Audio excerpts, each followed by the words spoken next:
Alors aujourd'hui, dans cette vidéo, je vais réfléchir en fait sur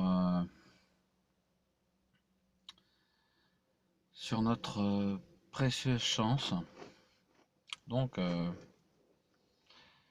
c'est une des réflexions bouddhiques de la précieuse existence humaine, selon que tout être vivant, enfin être humain, devrait prendre conscience de sa chance, de pouvoir réaliser les enseignements, les pratiques de guérison, et surtout la reconnaissance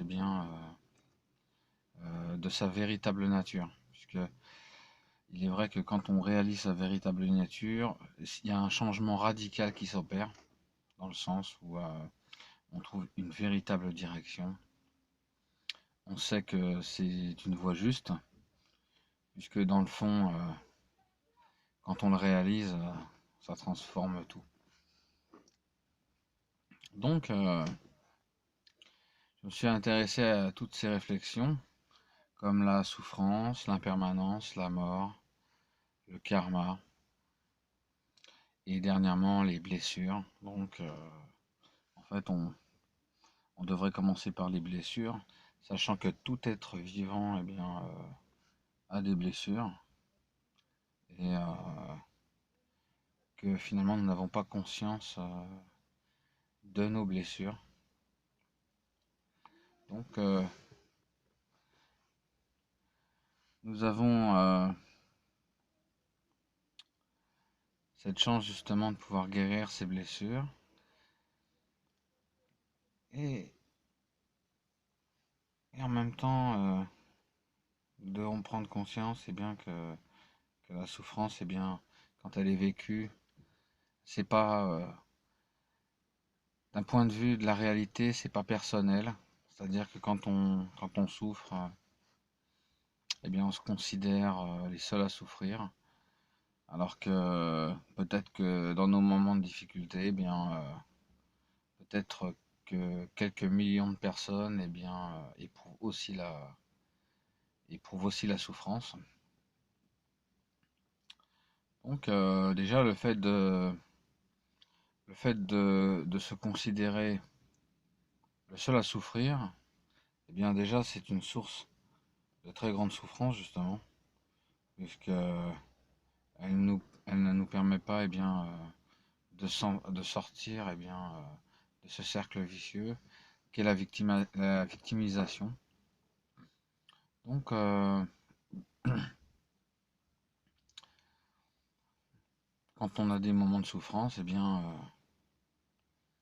savoir qu'on n'est pas tout seul à souffrir, déjà c'est une clé très importante de libération. Mais on peut aller beaucoup plus loin, dans le sens aussi que si on considère que maintenant on peut réfléchir sur la souffrance de tous les êtres, nous ne sommes peut-être pas la personne la plus souffrante au monde. Il y a des personnes qui souffrent beaucoup plus que nous, puisqu'ils sont davantage enfermés dans leur conditionnement. Alors que nous, par ces réflexions, nous sortons de nos conditionnements. Nous souffrons encore, puisque nous n'avons pas encore cicatrisé toutes nos blessures, mais nous ne les considérons plus comme des fatalités, dans le sens où on sait que déjà l'impermanence va beaucoup nous aider, puisque comme tout change et tout se transforme, la souffrance quelque part, elle s'use par justement le pouvoir de notre présence, de notre attention, de notre conscience. En portant attention sur toutes ces manifestations, nous usons ces mécanismes, et au fur et à mesure, elles cessent, faute d'être alimentées. Donc, dans le fond, quand on connaît tous ces enseignements, qui est la loi de l'impermanence, la réflexion sur la souffrance, eh bien, on peut se dire on a vraiment une grande chance.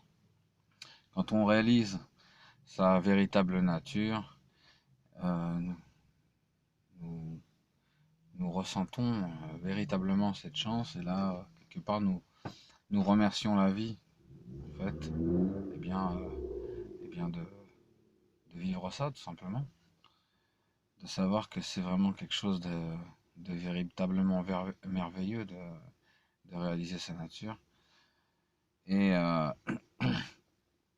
après, on sait que, on sait que on sait qu'il y a un plan invisible.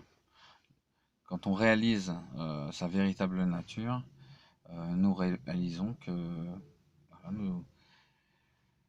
il n'y a pas que la réalité de la matière qui existe, mais il y a au moins un plan qui est invisible. Donc on peut aller au-delà de la souffrance humaine et s'intéresser par exemple aux souffrances universelles. Parce que, admettons, on comprend qu'on peut utiliser finalement des moyens illimités pour se libérer. Puisque l'univers est infini, nous ne pouvons pas connaître l'univers, donc nous pouvons utiliser l'univers à la manière qui nous arrange pour se libérer de la souffrance. Dernièrement, j'avais une réflexion très intéressante sur ce cas. C'est de se dire que dans l'univers, il y a des êtres qui souffrent infiniment plus que nous. Dans le fond, on ne peut pas le prouver, mais est-ce que ça nous est utile? Eh bien oui, puisque ça nous ramène à notre chance d'avoir une souffrance très limitée par rapport à certains êtres. On peut poursuivre en se disant que dans d'autres mondes, il y a des êtres qui souffrent infiniment plus que nous.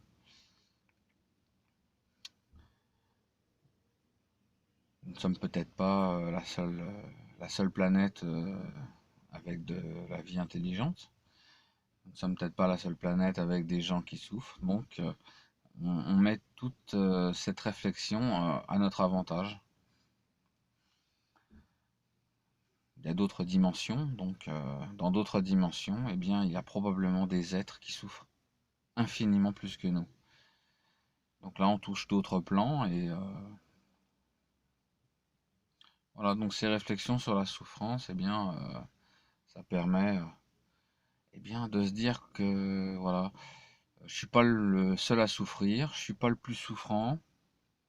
Voilà, ma souffrance est insignifiante par rapport à certains mondes.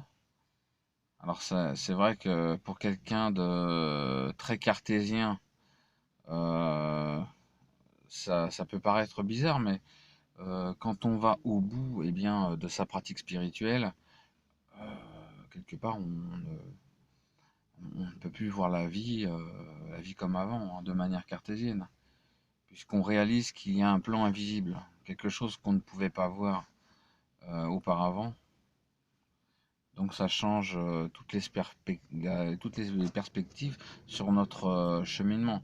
Après, les chemins sont vastes, mais c'est vrai que le vrai point de départ, c'est vraiment de réaliser sa véritable nature. Bien sûr, le seul moyen, c'est la méditation. Mais la pure méditation telle que les anciens le préconisaient, c'est-à-dire de laisser les choses telles qu'elles sont et d'avoir un regard profond à l'intérieur de soi, d'être bien présent et d'être vigilant. Il n'y a pas d'autre manière de réaliser ça, puisque ce plan-là ne peut être que vu par ce qui est conscient. Donc,